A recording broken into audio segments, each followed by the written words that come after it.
House is pleased to present to you one of America's foremost authors and humorists, Mr. Mark Twain.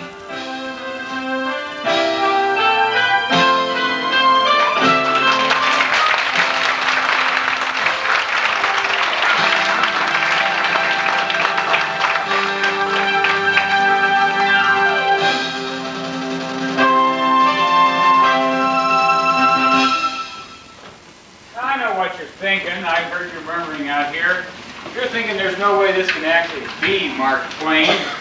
Some of you believe he's been dead nearly 75 years. Well, you might say I'm here in spirit. If you'll recall, I came in on the tail of Halley's Comet, and I left the next time that comet came around. Am I to understand that comet's been back again? Well, who among you can say that I'm not back also? Actually, the rumors of my death have been greatly exaggerated. But one thing that you're correct on is my name is not Mark Twain. In fact, it never was. Mark Twain is an old riverboating term meaning 12 feet of water under the boat, smooth sailing. Now, I had to take that name one time when I was a newspaper reporter in Virginia City. You see, there was this fellow that wanted to shoot someone over all the bad things that were appearing in print about him, and so I took that name. But everything I ever wrote was true. But the name stuck, and all these years later, that announcer calls me Mark Twain. Actually, my name is Samuel Langhorne Clement. Now, Langhorne was my mother's maiden name, and well, somebody had to carry that name on, and since I was going to be famous, I was a likely choice to carry it on. Well, I drew my first breath at a very early age in Florida, Missouri. And then I moved to Hannibal, Missouri. Well, come to think of it, actually my whole family moved, not just me. In fact, I was quite young at the time, and I wasn't even consulted.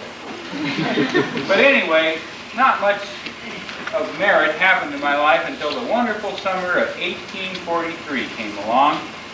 Now, I'd grown considerable by then, and it was the heyday of the riverboat, and all of us boys' desire was to pilot one of those things. But more importantly, it was actually that time of innocence and when everything is a grand and glorious adventure. I believe it's called childhood. For me, it happened in that sleepy little river town. Anyway, the story I came tonight to share with you is called Tom Sawyer. Now, those of you that have read your program probably already know that. But what you don't know is that it's actually the story of my life. Well, more correctly, it's the story of three boys' lives wrapped up in one boy's summer. But I want to assure you that everything you see on stage tonight actually occurred. Now, when I wrote this book, I never intended for the antics and adventures that are in here to be imitated by the young reader. And you young people in the audience tonight, I don't want you to mimic what you see here. Because I'm confident that you young folks can be quite original and get into trouble all by yourself without dragging me or my book or my childhood into it. Because actually, as I recall now, I was a very well-behaved lad.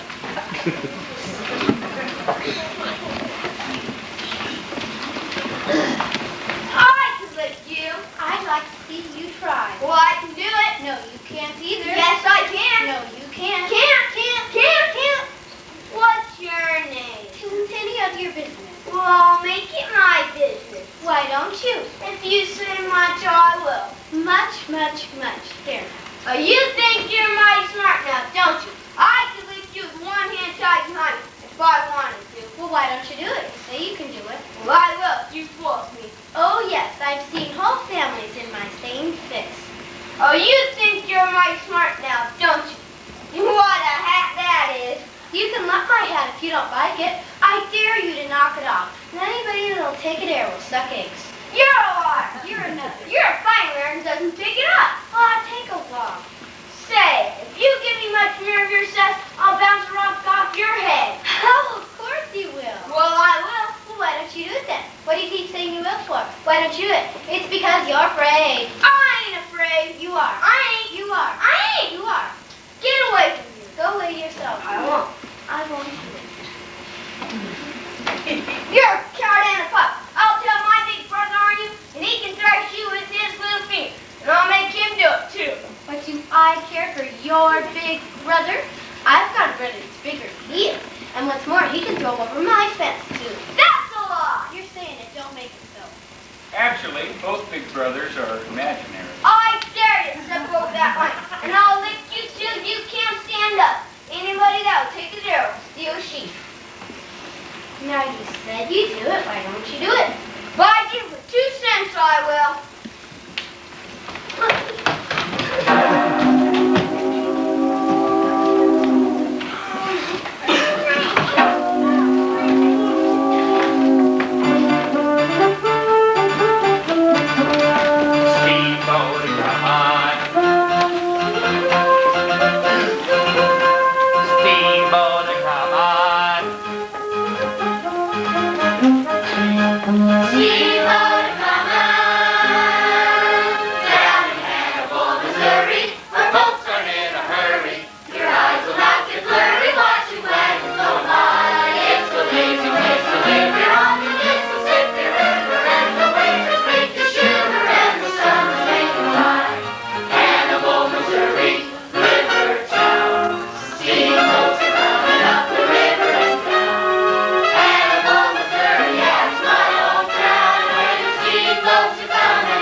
Watch your step, sir. We don't carry insurance. Welcome to Hannibal, Judge Thatcher. Bird. Sheriff, how are you? Good to meet you. Good to have you in town. Look forward to working with you. Bird, pleasure to meet you. Well, don't just stand there gawking. Give me a hand. All or nothing. No. That'll all learn you. You better watch out who you're fooling next time. Ollie, look, there he is. If it weren't for my dear sweet city, I would have never found you. I've been looking all over for you. I've already been to the school. I'd ask where you've been, but I can see where you've been. Out skipping school all the time. Gallivanting around God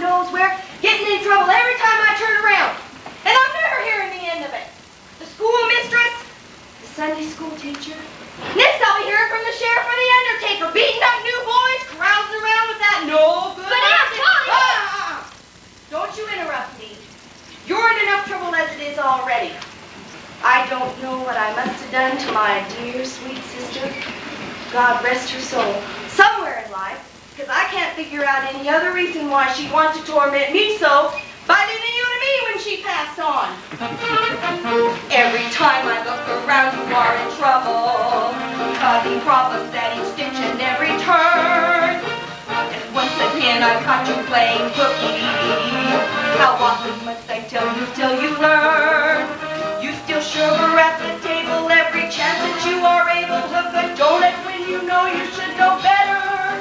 Off to who knows where with going, making trouble, making noise. You're everything my sister wrote in her last letter. You bet Dr. Burned Mom's tonic to the kitty, and he made a mess when he tore through the room. He destroyed my lovely flowers and the quilt I sewed for hours. Got so caught up, it got swept up with a broom. Oh! More short than the death of me. Just because you're my dead sister's boy. Who knows what stuff when you're cooking, cause you always catch me looking. I can swear that my torment will bring you joy. If there's trouble, you are in it, and it only takes a minute. But you disappear when some chore needs a doing. You're always somewhere dreaming, or plotting and a scheming. If I don't expire, you're sure to be my ruin. Oh.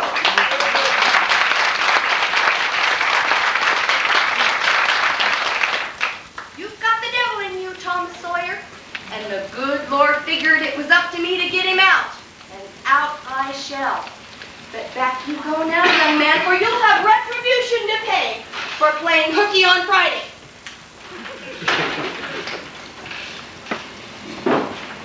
Now, while sitting up here, I noticed that none of you folks are smoking cigars.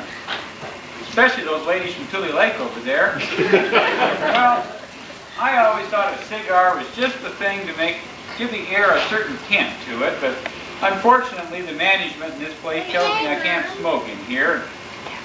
They say it's bad for your health, but I really don't believe that.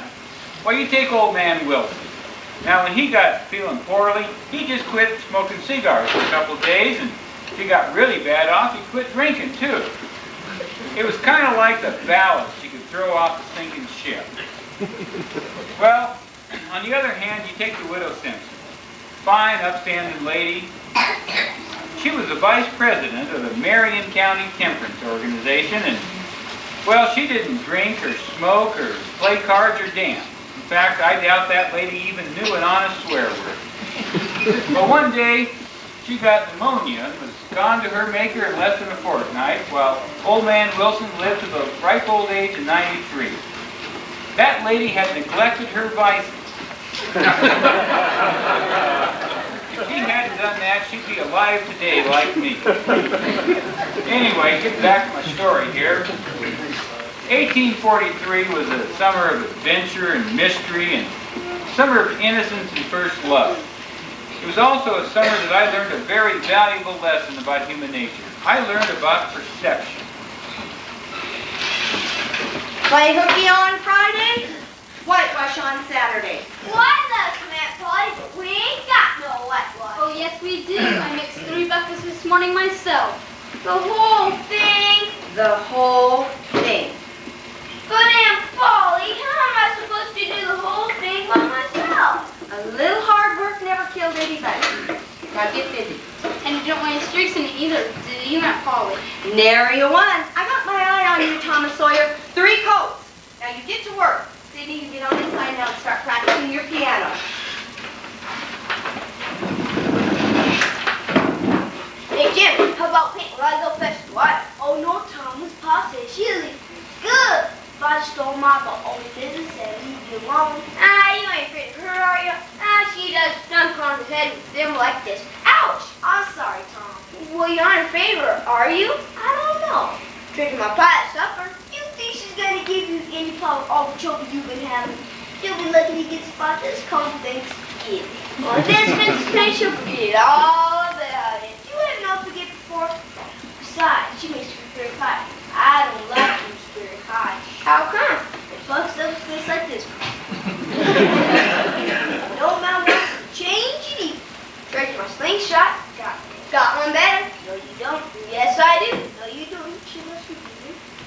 yeah. Oh, come on, Jeremiah, just hate to pay. Who cares about this dumb old fence anyway? Didn't notice you also trade. Like what? I saw egg suspicion. It's not like a buddy gets to go tell me to talk to everybody. Hey, do some trade. You're the latest on what's going to be solved. Pretty special. Say, if you can't, well, I go fetch the water. I'll show you my sore toe. Let me see. You boys get that out!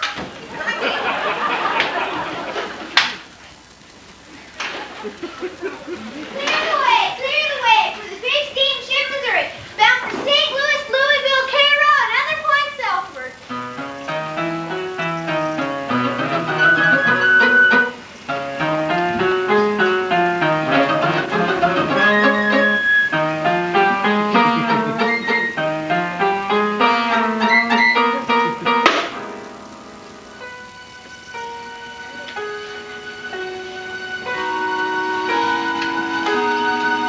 It's how you like to what you do, when you don't look what you do, and there's a chance to quit, get away.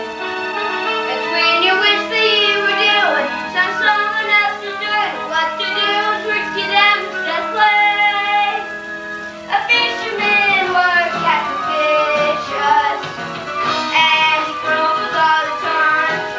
But to me, there's nothing finer than feeling captain stuck on your lawn. How you look at what you do, pervert a life ruin, and people see the one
Come out. When she called me Thomas, it always meant serious business. How much did you get done? All of it, Aunt Polly. Oh, Tom. Don't be lying to me. You know I can't bear it. Right, Aunt. Look and see.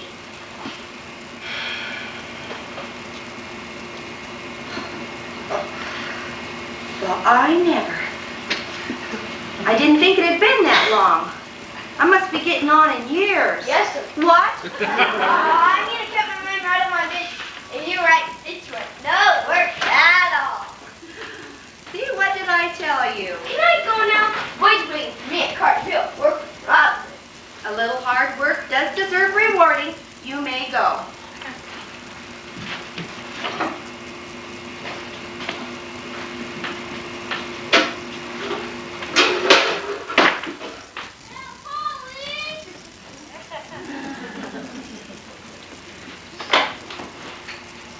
Oh, Sydney, it's all over you.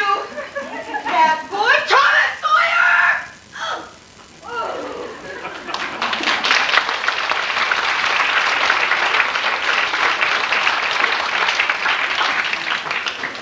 Well, fortunately, I knew better than to hang around for 1 second longer than I absolutely had to, because as you can see, if I did, it would have meant certain disaster. Because Aunt Polly had the kind of mind that was always dreaming up chores that needed to be done and things that needed to be fetched. And well, I'd used up a powerful amount of my perceptive ability for one Saturday. You know, the only bad things about Saturdays is they're followed by Sundays. Well, at this point in time, I can appreciate the importance of getting to know your maker a little better, but back then, the preparations to go were just about as big a torture as a boy my age could endure. Well, with breakfast over on Sunday morning, we would have Sunday worship. And this would start with a prayer filled up with scriptural material, held together by a thin mortar of originality, and from the top of this pulpit, as from Mount Sinai, Aunt Polly would deliver a trim chapter of the Mosaic Law, generally directed at me, by the way. But anyway, at that point in time, it was time to work on the verses. Now, Sid had learned his verses days before, and I set my energies to memorizing 5 verses from the Sermon on the Mount. Now, I picked these 5 verses because I could find none shorter. If that wasn't the worst of it, you had to wash the church. The job of overseeing this operation was given to my older cousin Mary. And I thought her purpose was to torment me because she seemed so intent on being diligent about it. Now, she would scrub me up and down until I was pink all over, and then she would get out a set of clothes that were simply called my other clothes, which give you an idea of how big my wardrobe was back then. And she'd button the top button and proceed to brush me until I was exceedingly uncomfortable. You know, back then, there was something about old clothes and cleanliness that simply galled. Well, in those days, a Bible cost something 40 cents, and that was a lot of money back then. But the elders of our church figured out a way that even a youth could attain one. For every 2 Bible verses you memorize, you got a red ticket. And for 10 red tickets, you could get a blue ticket, and 10 blue tickets would get you a yellow ticket. And as you can imagine, 10 yellow tickets would get you a Bible. So you can see that a person had to devote a powerful amount of time just studying the Bible to get one of the things. Well, the redemption of tickets was such a rare event that it would stop the services dead in their tracks. I myself had worked up to a total of 2 red tickets this way. Well, on this particular day, I found that with my fence painting escapades, I had amassed a huge amount of the treasure that was generally spread around town. And now, some 24 hours later, those boys were having buyer's remorse. You know, it seems that their prized possessions had considerable more attraction than the thrill of smearing whitewash. Well, I never being without things to occupy my time, I had most of these things in my pocket that day, except for the half-eaten apple, which I'd already consumed, and that dead calf I bring to church anyway. Before church, us boys would congregate outside. Hey, Tom, what'd you have to have for my glass marble back? You got a yellow ticket? You bet I do. I never gonna get a Bible no how, unless I was to work on verses till I was 100. You want a yellow ticket? I've got 2 yellow ones and 1 blue one I'd give you for my 2 draw teeth back. It's a deal. I've got 7 red ones and 1 yellow one I'd give for my Buckeye and glass one. I guess. Now, by the time church took up, I found myself in possession of 8 yellow tickets, 7 red ones, and 10 blue ones, plus the 2 that I'd actually earned myself. I was only 1 ticket short of the amount needed to get the prize of all prizes, a brand new Bible. Now, for some reason, the number 5,367 comes to mind. You know, that was the highest number I'd ever counted to in one sitting. And the only reason I stopped counting then was, well, that's when church let out.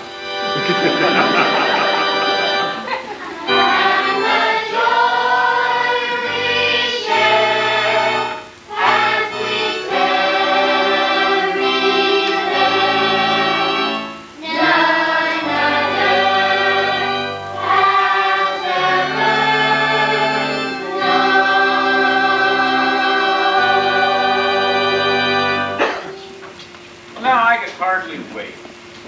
The minister commenced the service with a prayer, and a good and generous prayer it was.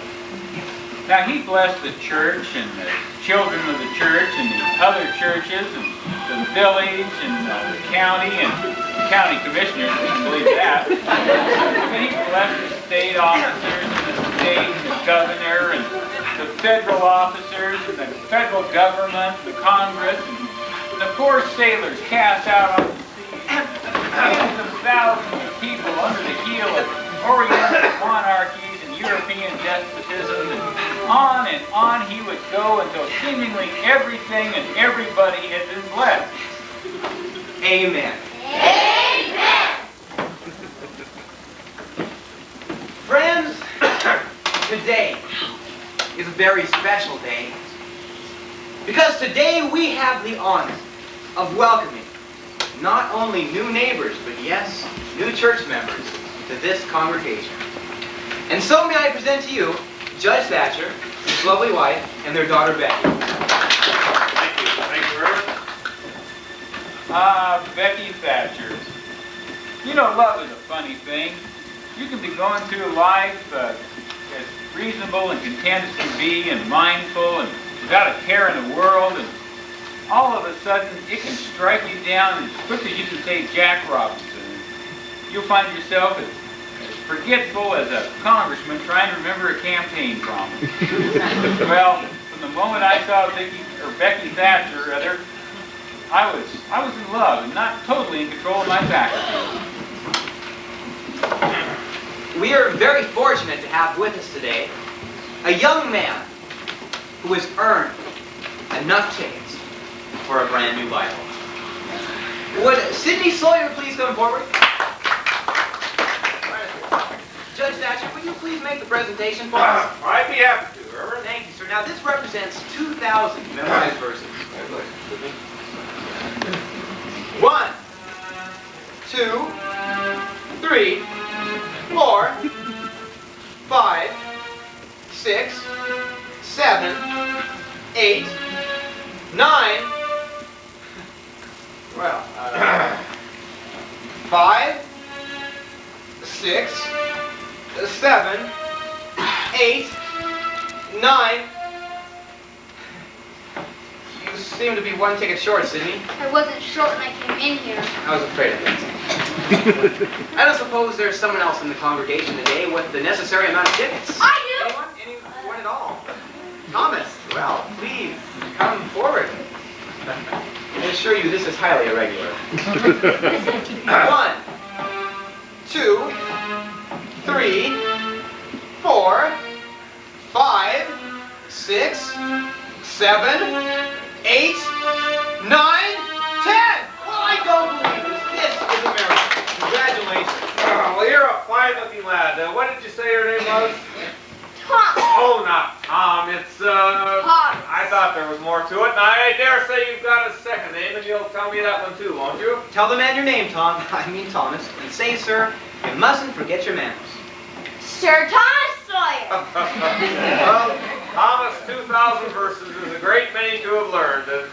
And when you're older, you'll be able to look back with pride on your hard work, because it's hard work that makes great men and good men. And you'll be a great man, Thomas, and you'll be able to say it was due to all the hard work you did here in church. Since you've been studying so hard, why don't you tell us the name of the 12 disciples? I'm sure you can do that. Just one little tongue-tied. David and Goliath. Let's throw the curtain of charity over the rest of that scene. Well, after that, I had to lay low for a while. I kind of preferred to play pirates or Robin Hood or whatever the occasion called for than to endure the persistence of my Aunt Polly and Mary and my learned scripture. You know, I was a pretty popular boy back in those times, and I knew most of the kids around town, but my absolute best friend was Huckleberry Finn. See, Huck's mother died in childbirth, and Huck's father hardly ever beat him when he was sober, and that sure wasn't very often.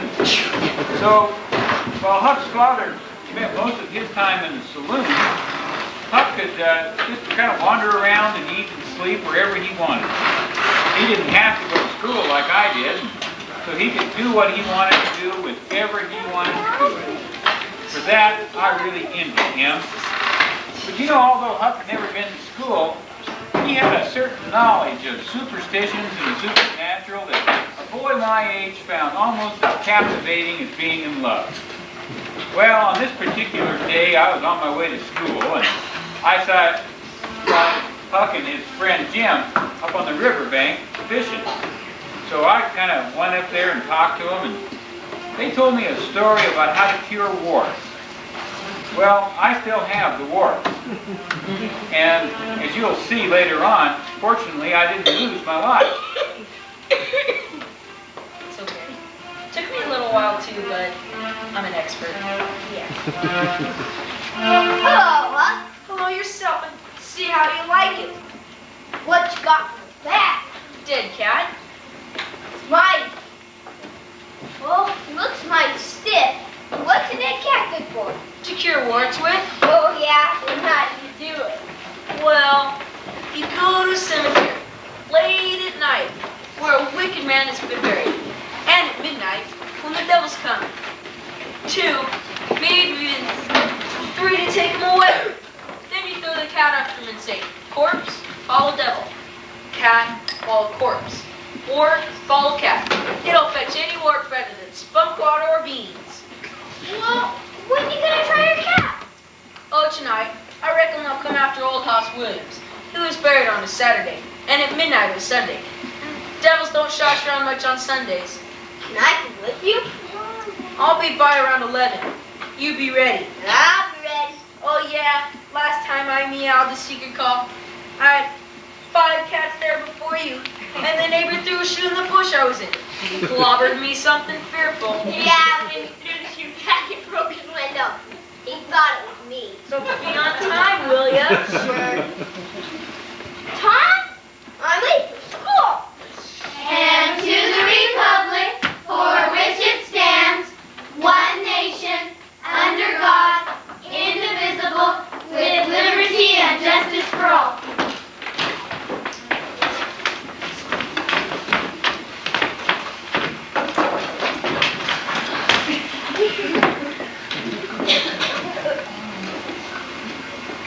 Thomas Sawyer, come here.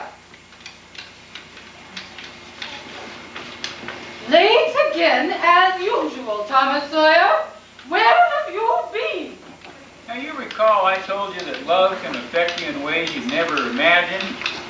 Well, there was somebody sitting next to Becky, and I knew just exactly what to say. I was talking to Huckleberry Finn. I see. Well, you may go sit. With the girl.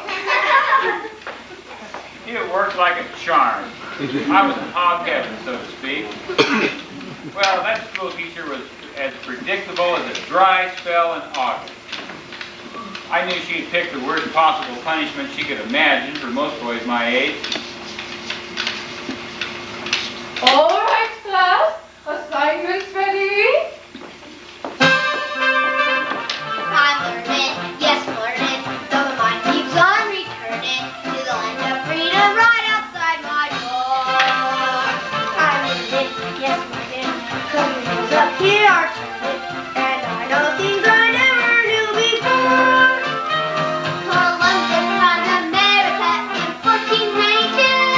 The colors of our country's flags are red and white and blue. And way out west in Kansas are the Cheyenne cries too. But still my mind is stuck on what's outside for me to do. I'm working, yes, I'm working. The thought is always lurking that the only cause is freedom I desire. I'm working, yes, working. Cause I feel something's jerking. It's burning in my belly like a fire. There's letters to conjugate geography of math. And don't be misbehaving or you'll catch a tutor's wrath. I'd rather take collection than actually think of that. Or try to recite homework when my friends all make me laugh. I'm teaching. Yes, I'm teaching. You these kids to whom I'm preaching, so they never listen to a thing I say. I'm demanding and commanding that they're always understanding the studies that we study every day. Remember, children, Rome was never built in a day. Remember, listen carefully to everything I say. Don't walk around behind my back, or there's a price to pay. Get back to your lessons. On foot, the only way. I'm dreaming, yes, I'm dreaming. There's no point to this much scheming.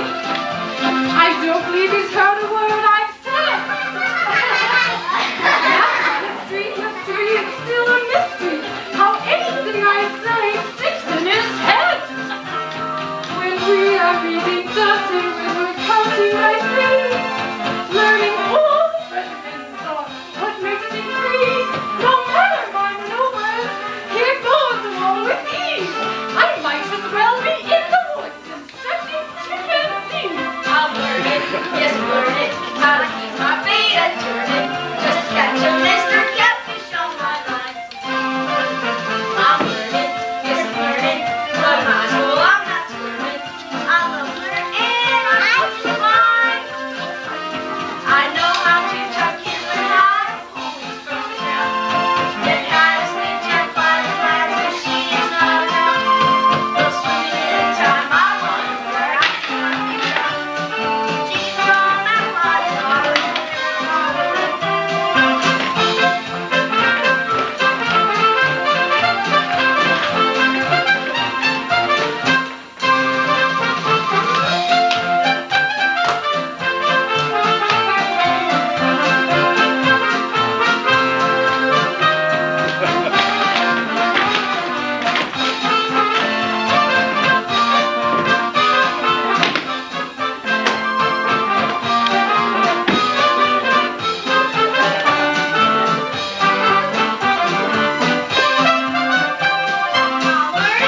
I teach it.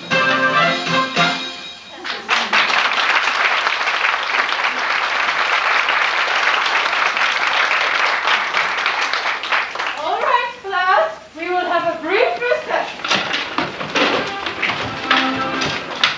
Now that school mom was always right in this particular book she had that she generally kept under lock and key in her desk. None of us knew what kind of book it was. We spent considerable time speculating about it. Later on, it turned out to be her diary and not something she wanted to share with us kids. But on this particular day, she left it out on the desk. aha, caught you. Wait, You know, for once, I was in a very unique situation. It was usually me that was waiting out the discovery of some kind of rascality that I had been involved in. But but in this occasion, I was only a spectator. I was an informed spectator at that. All I had to do was just sit back and keep my mouth shut and wait and see what happened. Well, this both thrilled and frightened me at the same time. You see, I had felt that schoolmarm switch before, and I certainly didn't want Becky to have that experience. All right, class, back to your seats. Quickly, quickly.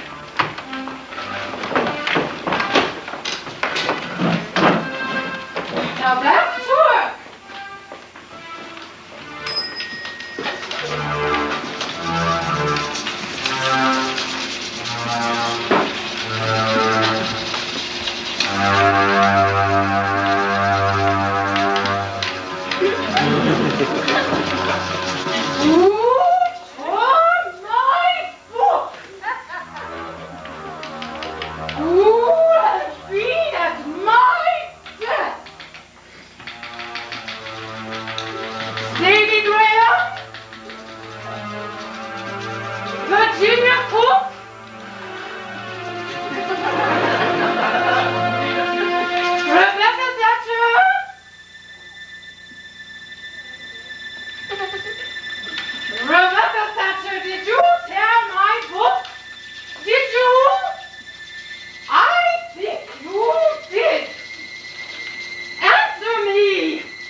Do any of you think I returned to school that day?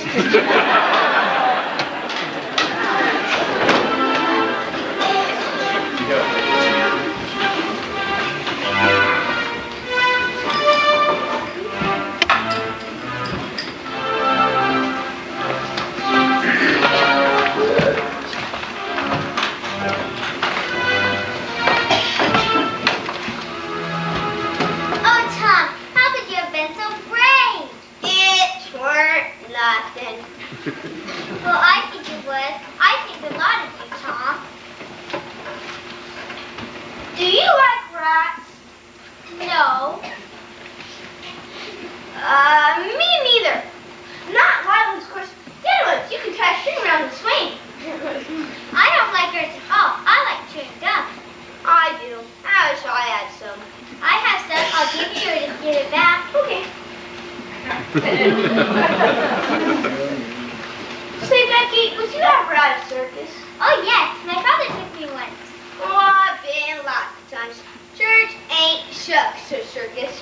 I'm going to be a clown someday. Ben Johnson says they went sliding for money. It's $1 a day. Say, Becky, have you ever been engaged? What's that? We're engaged to be married. No. You like to? I reckon so. I don't know. What's it like? It ain't like anything. You just tell a boy you won't have anybody but him. Ever. And then kiss. That's all. Kiss? What's a big kiss for? Well, that's to... They always do that. Everyone? Well, everybody that's in love does. You remember what I wrote in the slate in class today? Yes. What was it? I can't say it. Then I'll tell you. I love you, Becky. Now you tell me. Not now. I'll tell you tomorrow. Tell me now. Don't count. Close your eyes, and then I wrote.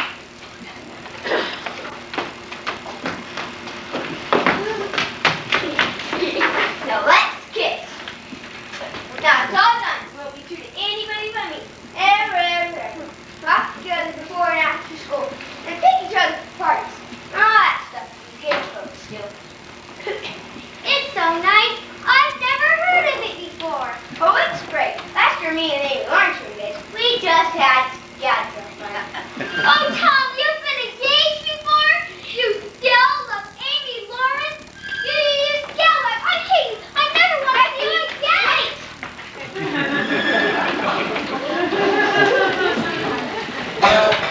as I told you, the love is a powerful thing. When it departs nearly as quickly as it came, well, the effects can be devastating. Why, men have been known to kill themselves in all kinds of various fashions in their sad state of depression. Well, fortunately, my youth gave me strength to endure the 2 or 3 hours I grieved over this loss. Well, a boy's not a boy forever, and there are other things to be interested in. Now, for me, chief among them was the acquisition of nests. Do you know that if you take a marble and bury it under the light of the full moon and go back the next month and dig it up under the light of the next full moon, all of the marbles that you've ever lost will be there waiting for you with the first marble? Well, I can't verify the accuracy of those remarks because after a month I could never remember where I buried the first marble. But there was a lot more to this. There's all kinds of things you had to know to protect yourself. Now, you folks probably know about black cats and broken mirrors and the like, but did you know that a stray dog barking at you in the moonlight will forewarn your death? Well, anyway, it eventually got to be dark, and Aunt Polly and Mary and Sid all were asleep, but I couldn't go to sleep, and I just sit and listen to the clock. It struck 9, and then 10, and then finally,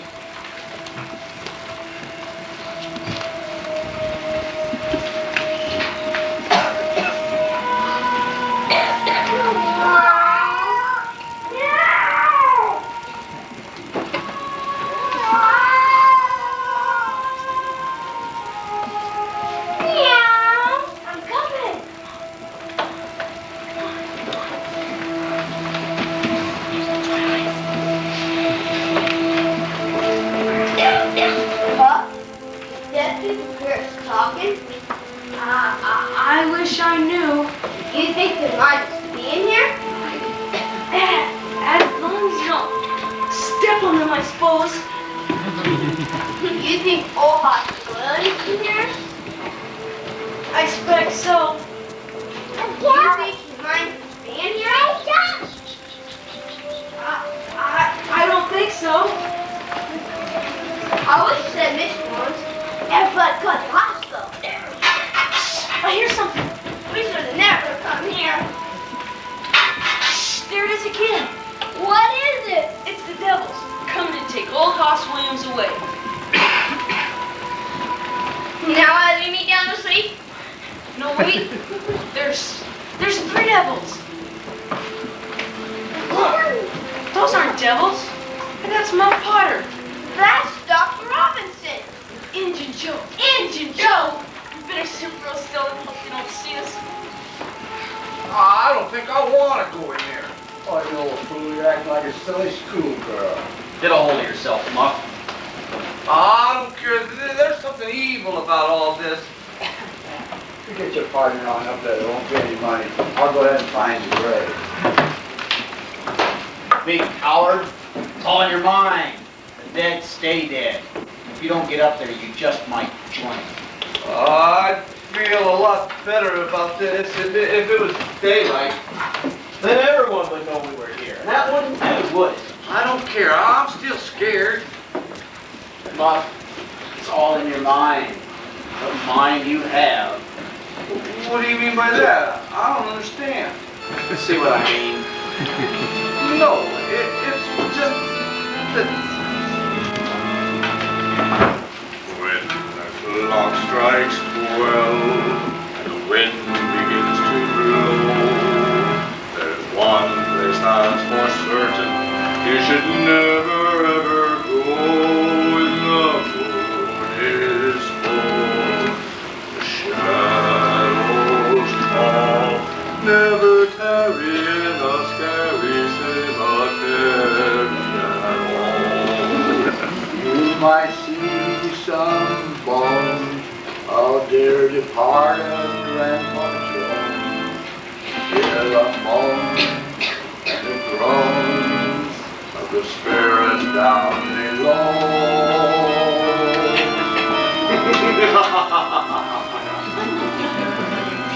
Never ever tarry in a scary cemetery.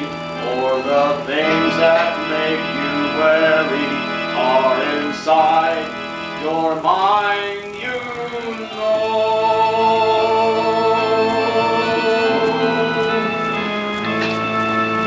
You're never sure what you might find, and things begin to spin around inside of your mind.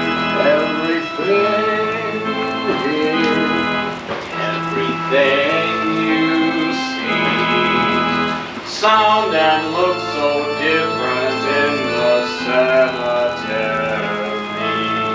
You might see some bones of dear departed grandpa goats, hear the moans and the groans of the spirits down below.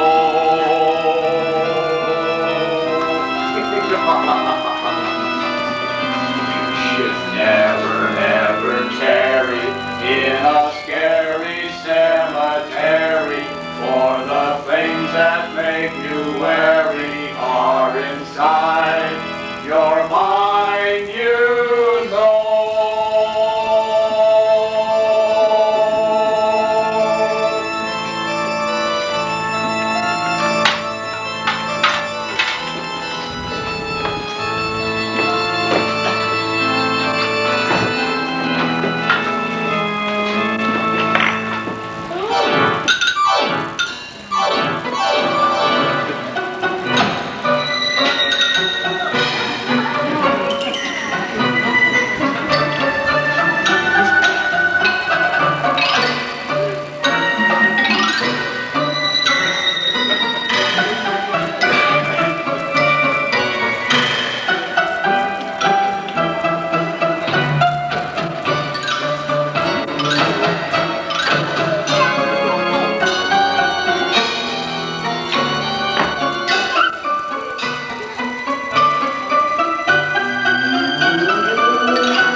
You got the wrong one.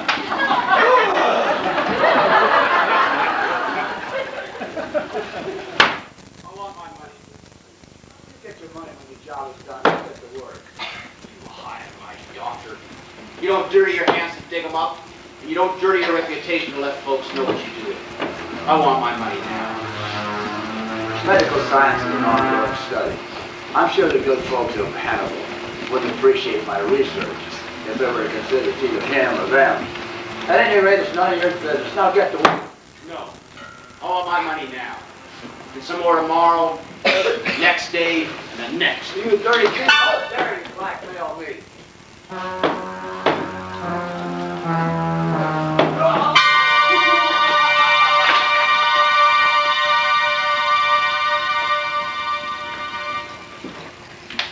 Hey, Mom, wake up. Huh? You killed the doctor. What? What? I didn't mean to. You better run away and hide. Here, I'll take your knife and cover for you. Thanks, Joe. I'm glad I got a friend like you.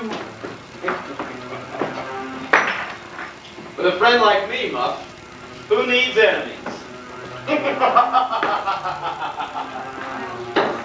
Tom, we can't ever tell him what we saw tonight. Because if Minty Joe gets out of it, they'll kill us. Just like that. Yeah, like that. No, like that. I think no more of it as if we were a couple of bugs. Even my pack's a figure. And my pack's one of the meanest men in these parts. Let's take and swear to one another. I'm agreed. It's the best thing. Would you just hold No, on? that wouldn't do. That's only good with little rubbishy stuff, you know, especially with girls. Because they go back on you anyway, when they're in a hug. I guess they're ordered to be writing about something this big. Yeah, maybe I can find a piece of bark. I got a piece of charcoal. You want to write it? You know I can't read or write. Huck Finn and Thomas Sawyer swear that they will keep Mom and they wish they may drop down dead in their tracks if they ever tell Emma.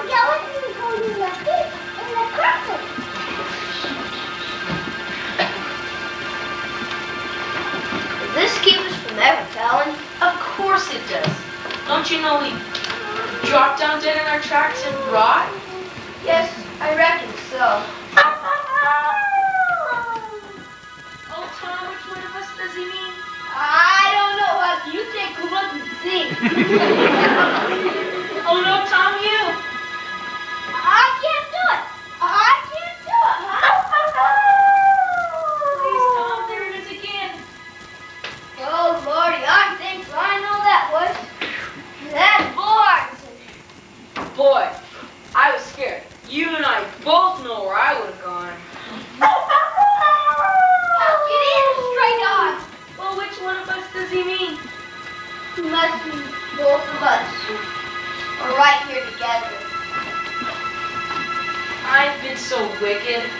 I know where I'll go. Dad, that's it. This comes from playing hooky, doing all fellas so not stealing. It might have been good like Sid, but nah. Tom, look. He's howling in the other direction. He's howling in the direction of Potter ran. He's forewarning his death. You sure stray dog barking at does that? Well, don't you know a stray dog come howling around Johnny Miller's house about a week ago? And then the very next Saturday, his mom fell in the fire and burned herself awful bad. But she ain't dead, and what's more, she's getting better. She's a goner. Just as sure as Muff Potter's a goner. You'll see. Let's do that. Yeah.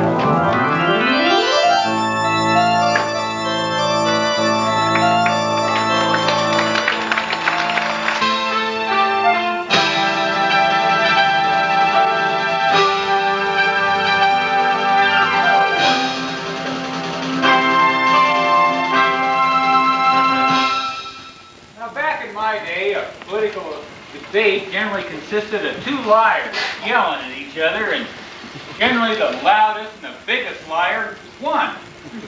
Well, during intermission, I was kind of perusing the Herald and News here, and I got to think that action still holds true today.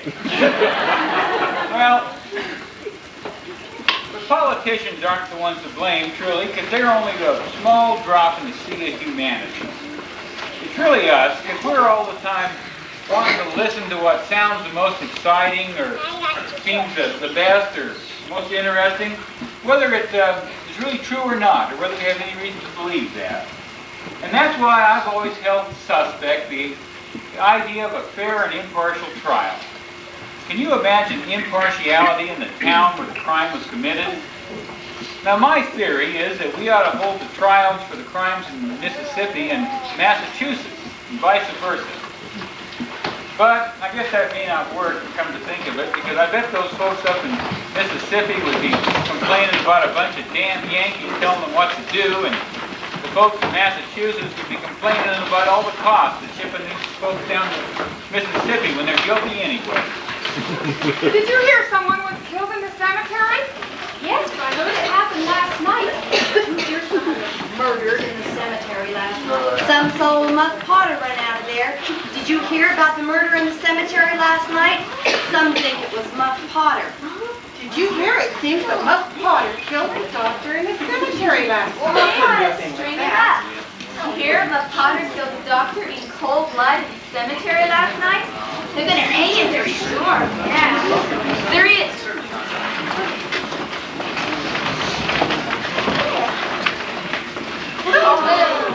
Buck, you ever seen this fellow before? Oh, I didn't do that. Is this your knife? Well, yes, it is. I guess so. I saw the whole thing, Sheriff. Buck killed the doctor. Didn't you? I guess that was the way it was. What were you doing there? Calling me a liar? No, I guess not. I say that Muff did it. Muff says he did it. Does anyone want to argue with me? No! Well, this certainly will save us a lot of time. Ladies and gentlemen, Muff Potter has just admitted to killing a doctor. I predict his future on hanging lights with Marion County has never seen.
That's for sure.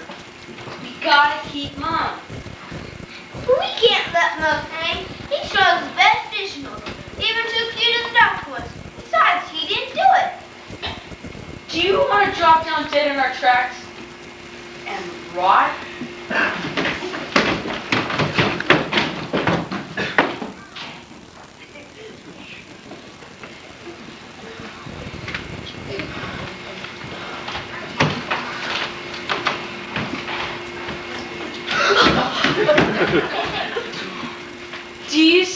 Nichole anywhere? So I'm going swimming now, though.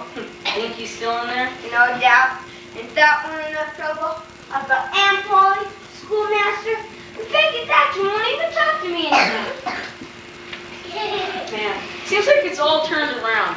You know, I was talking it over with Joe Harper. His mom's been on him real regular now, and he says he won't take no more of it. He was gonna be a hermit and live in a cave, except and I talked him out of it. What you gonna do then? Well, you know how you've been playing pirates all these years? Sure. That's what we plan to be. We plan to pirate raft from the landing tonight. If you're in with us, bring some food and be ready to give the sign. I'll cycle off. Well, I gotta go.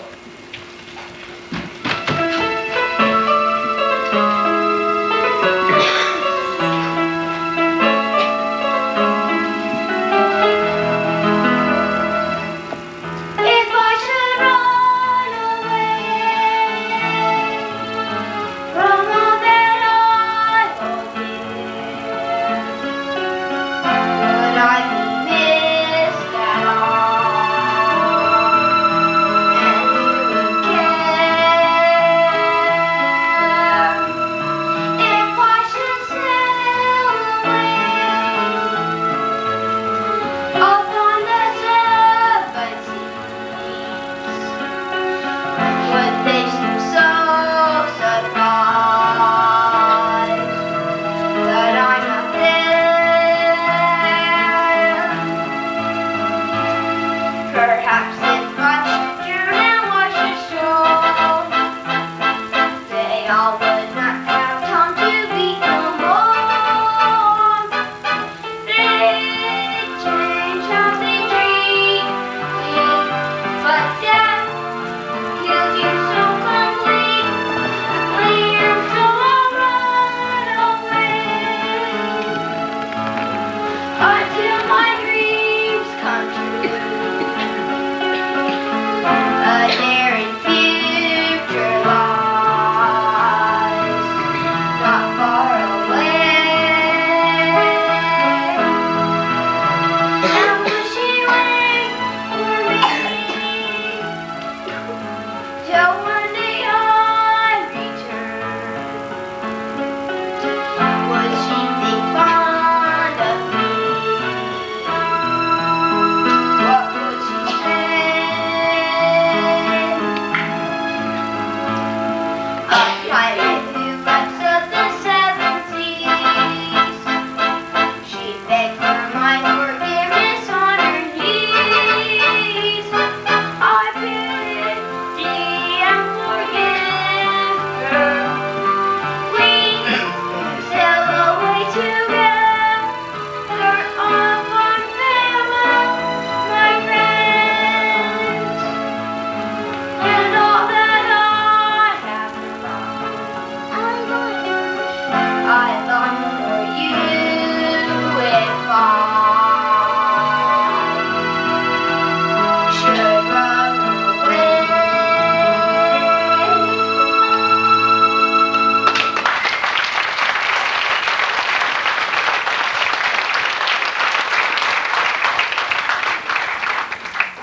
Well, you know, we did pirate that raft, and pretty soon we were off.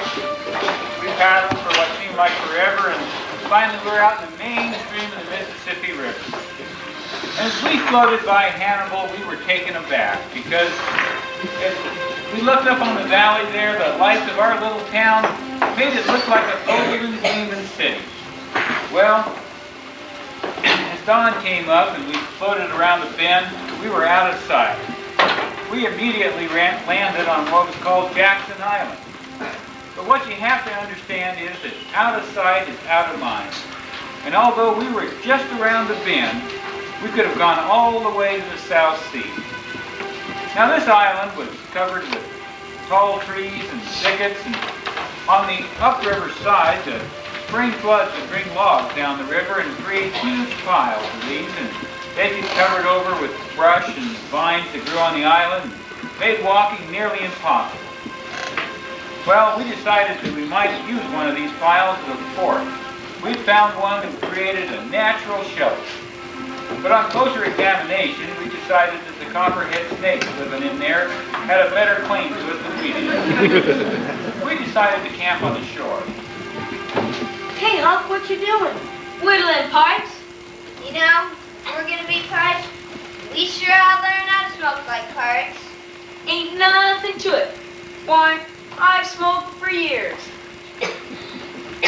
Why, it's just as easy. If I known this law, I'd learn long ago. Go on. It's just the... You know, well, many times I look at people smoking, and I wish I could do that, but I never thought I could. That's just the way with me. Ain't it, Huck? You've heard me talk just that way, haven't you? I'll leave it to you if I haven't. Well, heaps of times, I guess. Well, I have too. Oh, hundreds of times. Once at the slaughterhouse, don't you remember, Huck? Bob Tensworth and Johnny Miller when I said it. That was the day I lost the White Alley. No, the day before. They're told so, Huck recollection.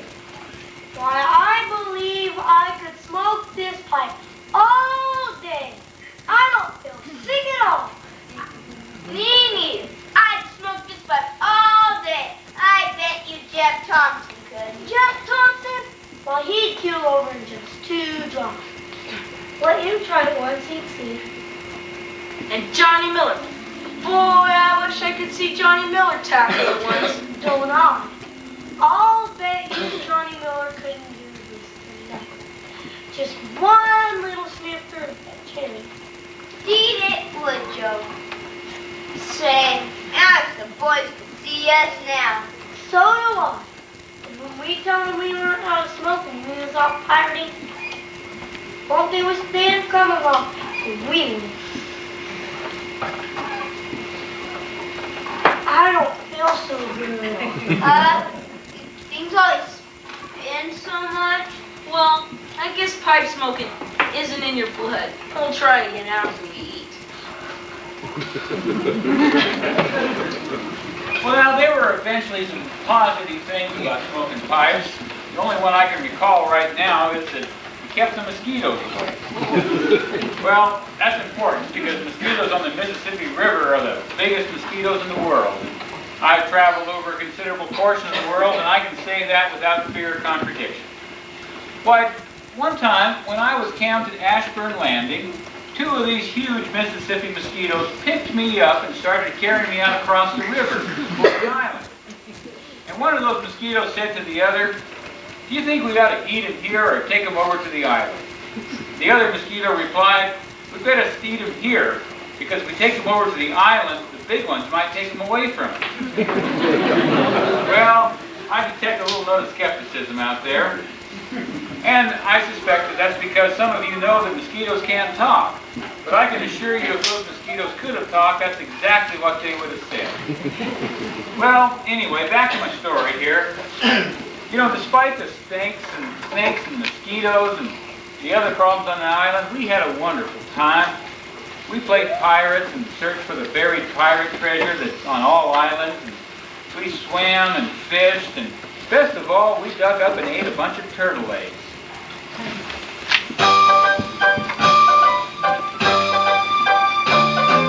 M-I-S-S-I-P-P-I to Mississippi.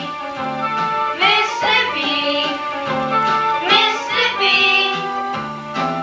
Here's a song that's not too long for traveling on the Mississippi.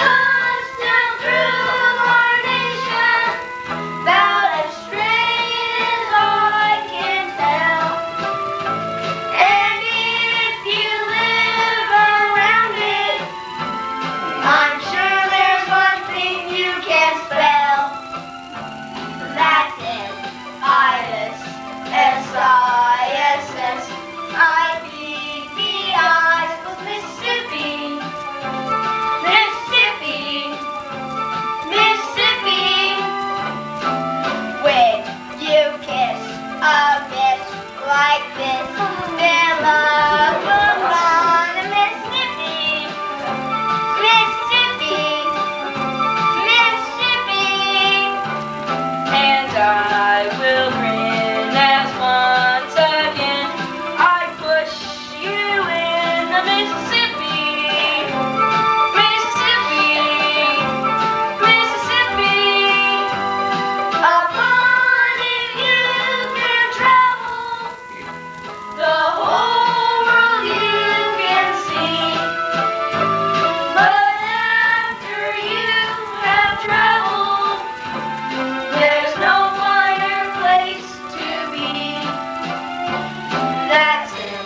I-S-S-I-S-S-I-D-B-I, the Mississippi. Mississippi.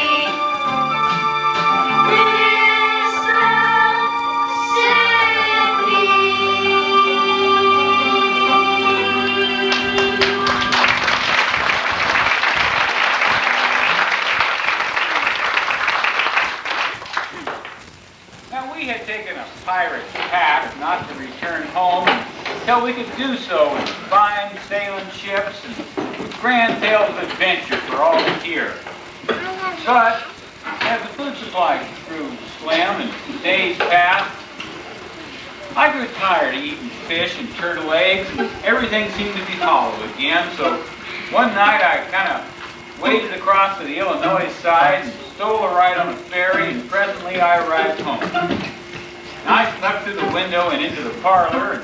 And now, I'd only intended to leave Aunt Polly a note, tell her that everything was okay, but Make the candle blow for Aunt Polly. Oh, that window must be open. There's just no end to strange things now. Go ahead and shut it, Sid.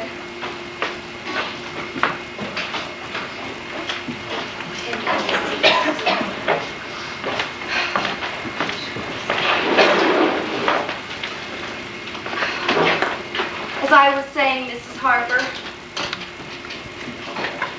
he weren't a bad boy.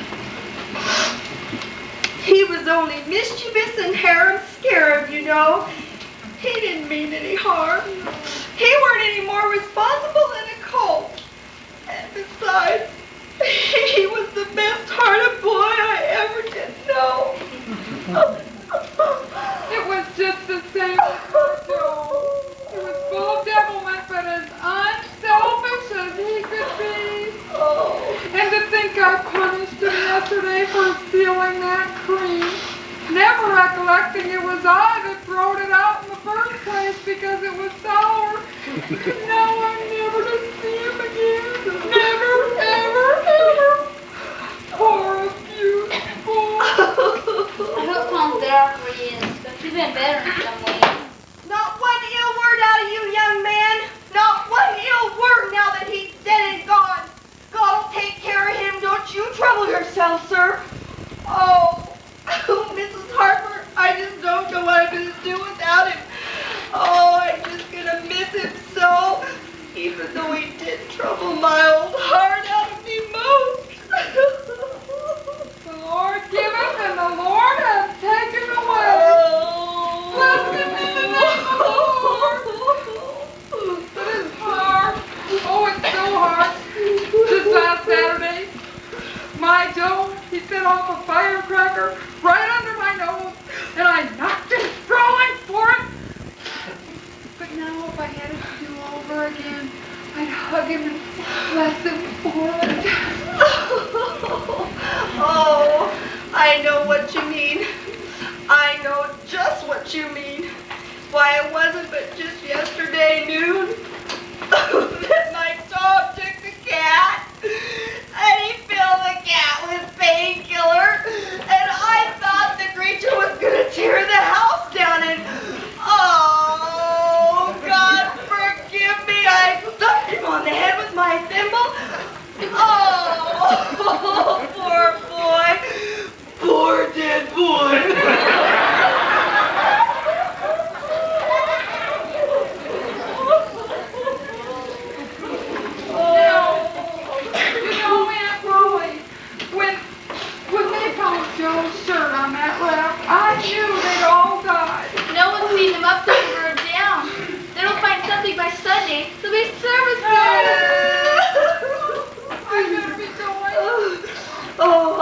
you out, Mrs. Harper. Kids, you get on to bed now.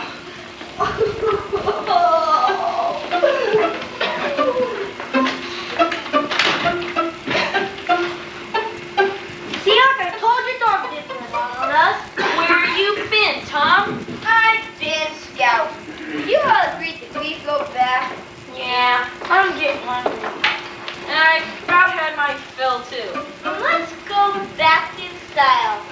How would you guys like to see your own funeral?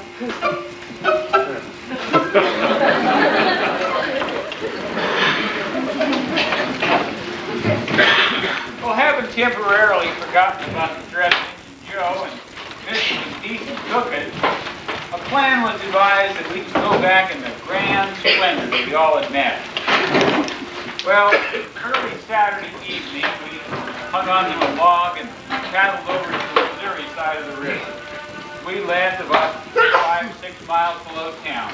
Then we commenced hiking through the woods until we got to the edge of town where we slept until daybreak. At the crack of dawn, we snuck through the back alleys of town and finally we got to the church. Fortunately, the back door of the church was open and we crawled up into the balcony over there and finished sleeping. Well, daybreak arose and we awoke. We were surprised to see a crowd of mourners gathering out in front of the church. Finally, the church doors were opened and the service commenced. The Reverend, he told many stories about us, and us the dearly departed, by the way. And these were touching incidents in the lives of us and demonstrated our sweet, generous nature. They told how noble and beautiful we were. Now, I think some of those mourners might have been a little taken aback at this because probably at the time these events occurred, they seemed like the rankest of rascalities and probably well deserving of the cowhide.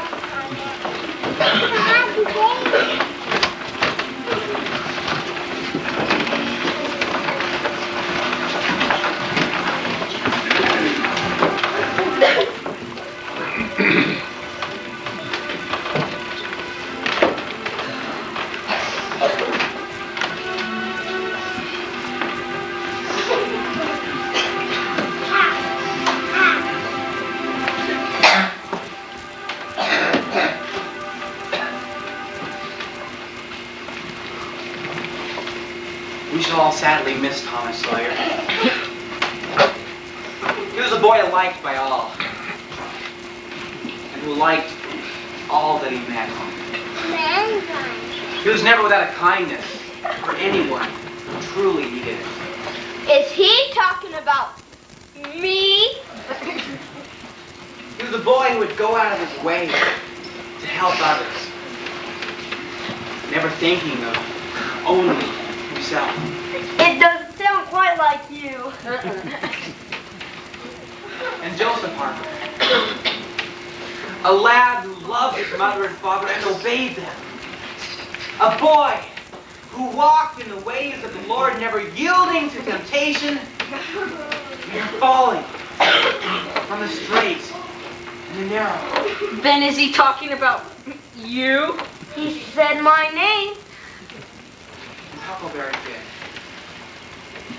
The poor, unfortunate Huckleberry Finn. A child of nature who made his way in this world without a mother and all but abandoned by his father. I'm sure that his kindness of heart will not soon be forgotten by those in this congregation. And so we mourn the passing of these three brave boys who never hurt a soul, who loved life itself, who exemplified all that is good in children. And for now and forevermore, walking on the pathways, walking in the eyes of the Lord, walking down the aisle as I speak. Just a minute, please, just a second. Where have you boys been? playing pirates on Jack's Island. Pirate.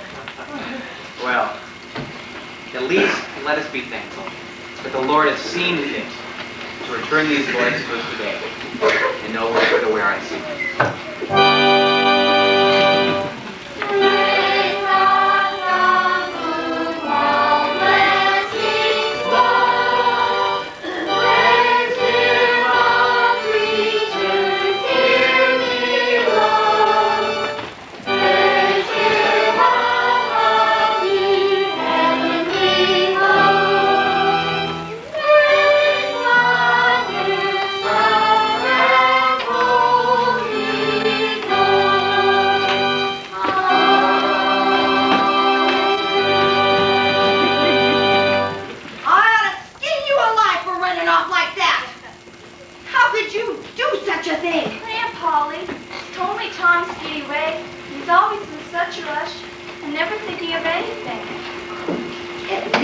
My dear Sydney would have let me know that he was alive instead of just running off like that. Tom, someday you're going to look back when it's too late, and you're going to wish you would have cared for me a little more when it would have cost you so little. Now, Auntie, you know I care for you. I know it a lot better if you acted more like it. Mary and Sydney, I want you to get on home. Mary, start a pot roast. Sid, I want you to work on your verses for Sunday so you'll be ahead. I wish I thought, but I dreamed about it anyway. That's something, ain't it? What did you dream? Well, Wednesday night, I dreamt that you sit at my table and Sid was next to Mary. So we were. So we always are. I'm glad your dreams could show that much trouble about us. I also dreamt that Joe Harper's mother was there. So she was. What else did you dream? Oh, lots. Somehow, it seems as if Sid said that the candle was glowing. Mercy on me. Go on, Tom. And then it seems as if you made Sid go and shut the window. Land alive! I haven't heard the beat of that in all my days. You can't tell me there isn't anything to dreams anymore. Cerny Harper will hear about this before I'm an hour older. I'd like to see her get around this with her rubbish about superstition. Go on, Tom. Oh, don't be this bright thing now. Next you said I was bad. I'm mischievous. And here I'm scared, you know. And not any more responsible than a horse or something. And then Aunt Polly, you began to cry. And Sidney and Miss Harper began to cry and said that Joe was just the same. And she wished she wouldn't have waited for taking out the cream when she thrown it out her own self. Tom, the Spirit was upon you. You was a prophesying, that's what you were doing. Land alive. Go on, Tom. And then Sid, he said he wished I was better off where I was. But if I'm better sometimes. Those were his very words. I can't wait to tell Mrs. Harper about this. She's not going to believe her ears.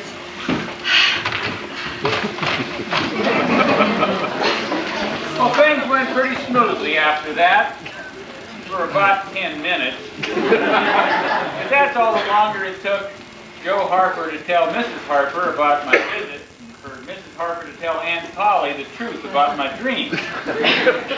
Well, I thought about taking off again, but the smell of Aunt Polly's cooking was worth all the wrath I took to get it. Thomas Sawyer! Well, summer finally came around, and I was attracted by the shiny regalia of the new Cadets of Temperance. Now, I joined that organization and took an oath not to smoke or to chew or use stroke vanity for as long as I was a member. You know, I learned something by doing that. You know that a promise not to do something is the surest way in the world to make you want to do it? Well, desire was kind of intense, but fortunately I was mitigated by the fact that Aunt Polly finally was a little less aggrieved by my dream and I kind of enjoyed standing up there in front of the mirror in my shiny clothing. Well, it seems that Mayor Frazier was on his deathbed. I thought that a big public official's funeral would be just the place to parade around in my shiny new regalia. But you know, that guy had a bad habit of fluctuating. Turns out that convalescent and on the mend, and well, in a sense of injury, I resigned that organization. And you know what? That very next day, he took sick and died. I vowed never to trust a politician again. And you know what's worse?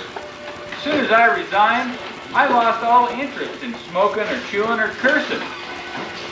Well, summer waned on, and we had a minstrel show come through town, and then a circus, and after each, us boys would pretend to be the same for a couple of days, and then we had a genuine state senator. State Senator Peter Brockman came to town. I wasn't impressed. He's kind of a windbag, if you ask me. But the big event that summer was the trial of old Muff Potter. It was all the talk. Well, I didn't know what to do. I knew Muff was innocent, and I didn't want to see him hanged. But at the same token, I didn't want to break my oath and fall down dead in my tracks and rot. Order in the court. This court has heard evidence in the case of the state of Missouri versus Clarence Potter, also known as Muff Potter. We have heard evidence that the night the doctor was murdered, Muff Potter was working for the doctor. We have also heard evidence that the weapon used to kill the doctor was Muff Potter's knife. And we have heard that Muff Potter was seen washing blood from his hands the night of the murder. Finally, we've heard from an eyewitness, one Injun Joe, who says he saw Muff Potter stab the doctor. The state has rested its case. Is the defense prepared to proceed? We've been unable to find any witnesses, Your Honor. I need not tell you what that means, counsel. That could very well be, Your Honor. Very well, then. The defendant having waived the jury of his peers, and this court having heard evidence, it is now the judgment. Wait! Maybe you should stop him, counsel. Why are you here, son? I'm a witness. What is your name? Tom Sawyer. Not Tom Sawyer. Where were you on the night of May the 24th at approximately midnight? In the graveyard. Speak louder, please. Don't be afraid. I was in the cemetery. What were you doing in the cemetery? We took a dead cat there to cure our work. We have to hear about dead cats. Are you prepared to prove this, counsel? At this time, Your Honor, the defense would like to enter into evidence the skeleton of the dead cat. Very well. Let's see. Now, Tom, what did you see? And then we saw Dr. Robinson, Indian Joe, and Muff Potter dig up Old House Williams. And then? And then we saw the doctor and Muff fight about something. There, you see? Just like I told you. Now, Tom, I've known you to stretch the truth in the past, but I'm telling you now it's important that you tell the whole truth. What happened next? And then we saw Indian Joe stab the doctor while Muff was knocked out.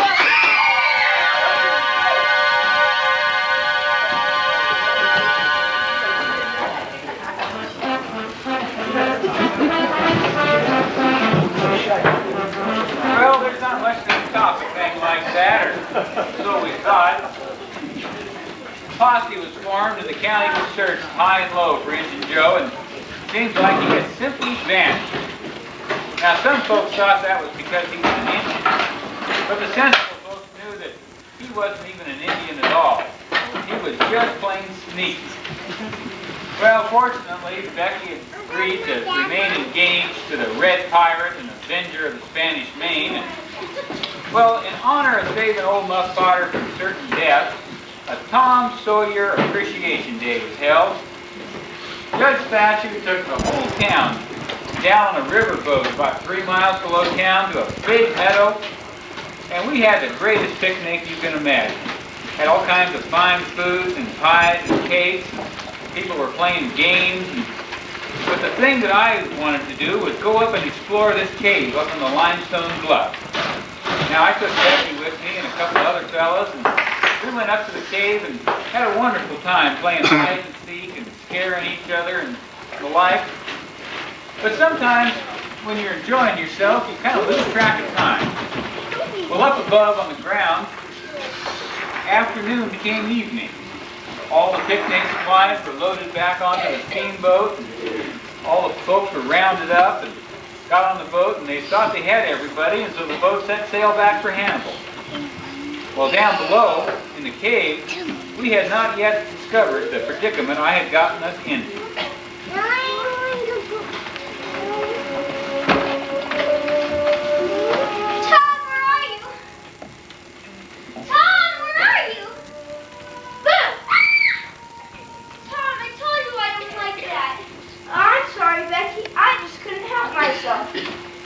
Well, I want to go home. It must be getting late. Yeah, I haven't heard or seen anybody for a long time. Do you think we're lost? Lost? Do you think I'm lost? Are you? Yes. Oh, Tom, what are we gonna do? I'm gonna try to call someone. Someone who will hear us. Hello? Hello? Anybody there? Oh, Tom, what are we gonna do? We're lost, and we're gonna shrivel up and die in here. Nonsense, Becky. Not as long as you've got the inventor of the Spanish Main to protect you. It's hopeless. We're lost, and we're gonna die. No, we aren't. It's how you look at what you're doing. That decides whether things are good or bad. Now, when your daddy gets back to Hannibal, and he can't find you anywhere, where's he gonna come? Here? Of course here. And probably a half Hannibal. And maybe an army. Or 2 or 3 armies even. Do you really think so? Of course so. Now think about it. Sometimes folks go to great lengths just to be alone. To engage folks? Well, sure. That's when they become private. In the dark? I guess. I mean, well, I don't know. You make me feel so safe. Do you remember when you kissed me? Yes. Do you remember how afraid I was? I think so. I'm not afraid anymore. Be careful, Becky's bad luck kissing a cave. You believe in the silliest things. Dead cats remove boys from life. My father says those things aren't true. Don't say that, Becky. Magic's not a thing to fool with. Listen, Tom. Do you still believe in magic like you did much long ago? In a time of unsolved mystery that explains what things were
Because you'll never be safe from me, Tom Sawyer.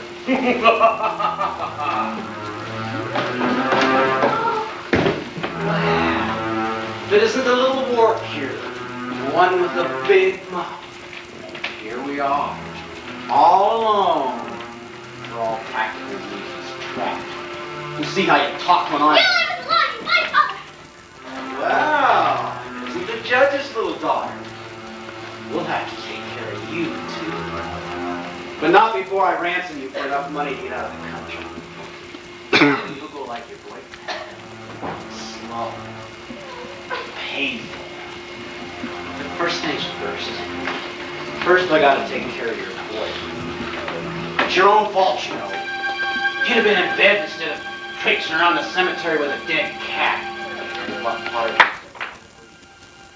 You wouldn't be here, would you? Say your prayers, boy. Oh! Ah! Where'd you go? I know where you are. I see you. Come on out.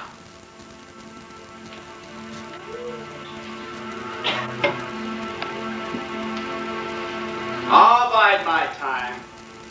There's only one way out of here. I'm the only one that knows the way. You know, you don't have to die. I don't have to catch you for you to die. This cave is full of endless passageways. Deep pits that drop off to nowhere. And cold pools of water that you can drown in.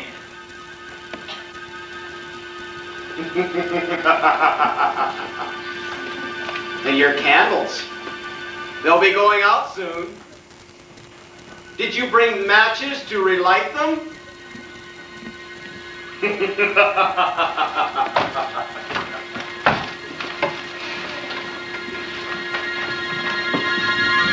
Hurry, Victor. People gave him the slip. Oh, Tom, what are they going to do? We're trapped in here. He was busted. Half finished his pack, police car cents, and he can't bluff. We're 2 cents. We'll get out of here. Once your father comes, he'll hightail here as fast as anything. But our candles, they can't last that long. What will we do then? The dark ain't nothing to be afraid of. I've been in it lots of times. Seems light except for rats. Back? They don't hurt you. All that stuff that people say about them getting in your hair and stuff, it's all nonsense. There's one right there. Oh, there's nothing to be afraid of, Becky. See? Ow! Tom, are they gone yet? Have they gone yet? Becky, look! I'm not gonna look. You're the one that's not supposed to be afraid of the dark. No, Becky, look! I'm not gonna look. Besides, I have longer hair than you. What? No, Becky, the bats are gone. Look what I found. There's some old silver coins. I bet it's part of Nichole's treasure. What's that? Nichole was a river pirate years ago. Some folks around here say he buried his treasure here. Most don't believe none, though. Oh, Tom, how would you think of a still little pirate treasure at a time like this? I don't like this cave, and they nasty old bats. I just want to go home. We'll get home. We just gotta be calm and wait here. And anyway, I'm giving this. I'm coming back for more. Coming back? Not with me, you aren't. I'm cold, and I'm tired, and I want to go home. We'll get home. We just gotta be calm and wait here. But what about Injun Joe? Injun Joe ain't nothing to be afraid of. He'll hightail here as fast as your father comes. Then I better make quick work of that. Come out here.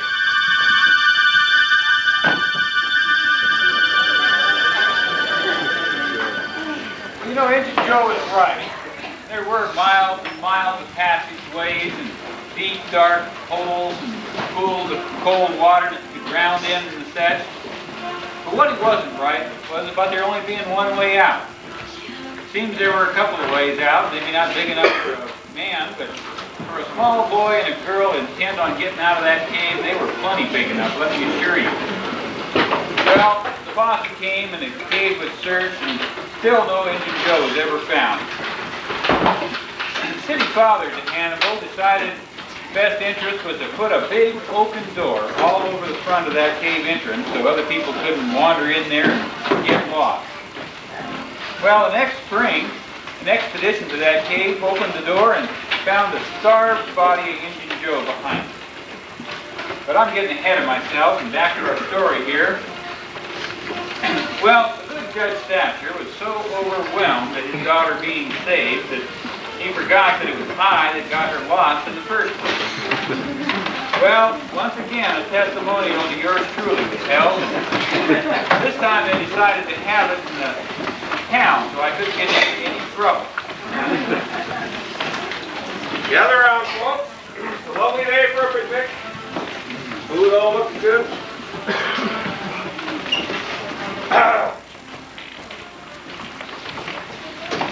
Despite overwhelming odds, ladies and gentlemen, despite being chased by a murderous devil, despite the cold and the dark and the damp, our guest of honor once again managed to save our little daughter Becky.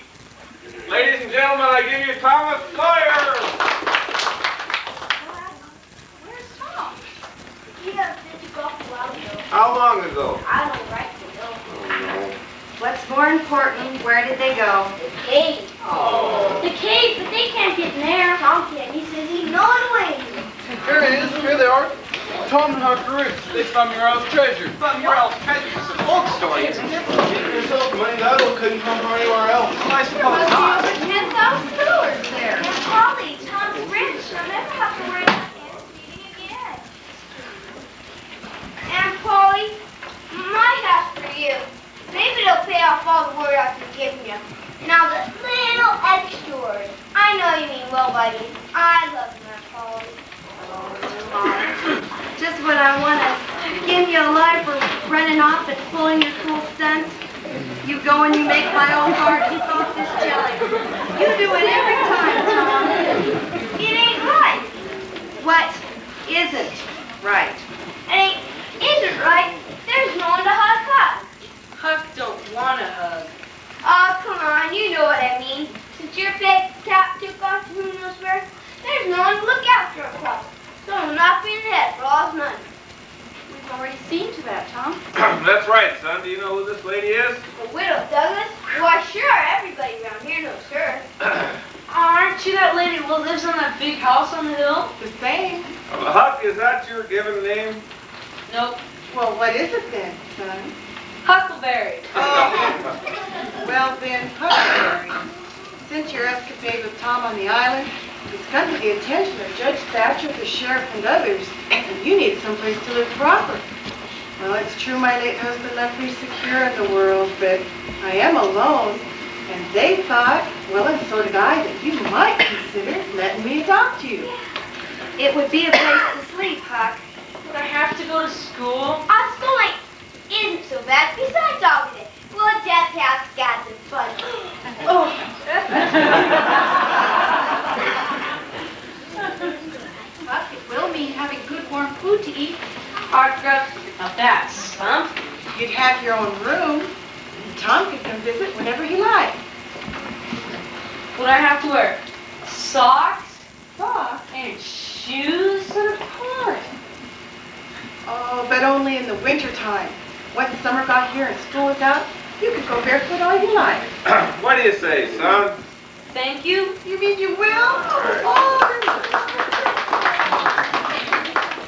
Oh, Sid!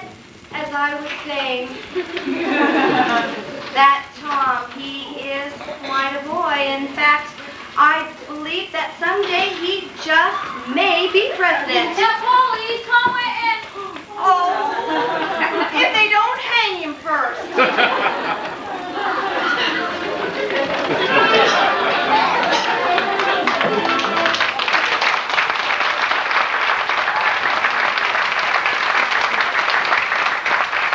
Well, Huck Finn went on to be the ward of the widow Douglas and lead a respectable life, as much as he could stand it. Becky Thatcher and I remained sweethearts for years to come. But do you know that she went and married a hardware store owner? I'll never know what she saw in him. Well, Aunt Polly and Sid and Mary were all happy that summer was finally coming to an end, as I guess all things come to an end eventually, except in the case of children. Some things never change. Hey, Hal, when are you going to start a gang of robbers? Oh, right off. I guess we'll have initiation tonight. An initiation? What's that? Well, it's where you swear to stand by one another and not tell the gang secrets, even if you're chopped all to bits. And the swearing's got to be done at midnight. In the lonesome, awful place you can find. Haunted houses is best, but they're all torn down. Midnight's good anyway. Why, Tom, sounds a million times bullier than party. Why, we become first-class robbers, Theodore Douglas will be proud she snaked me out of the web. Let's go get an apple off the tree. Good idea. You hold it right there, you boy. I'd like to come with you if I could.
Out here in front of 1,572 people.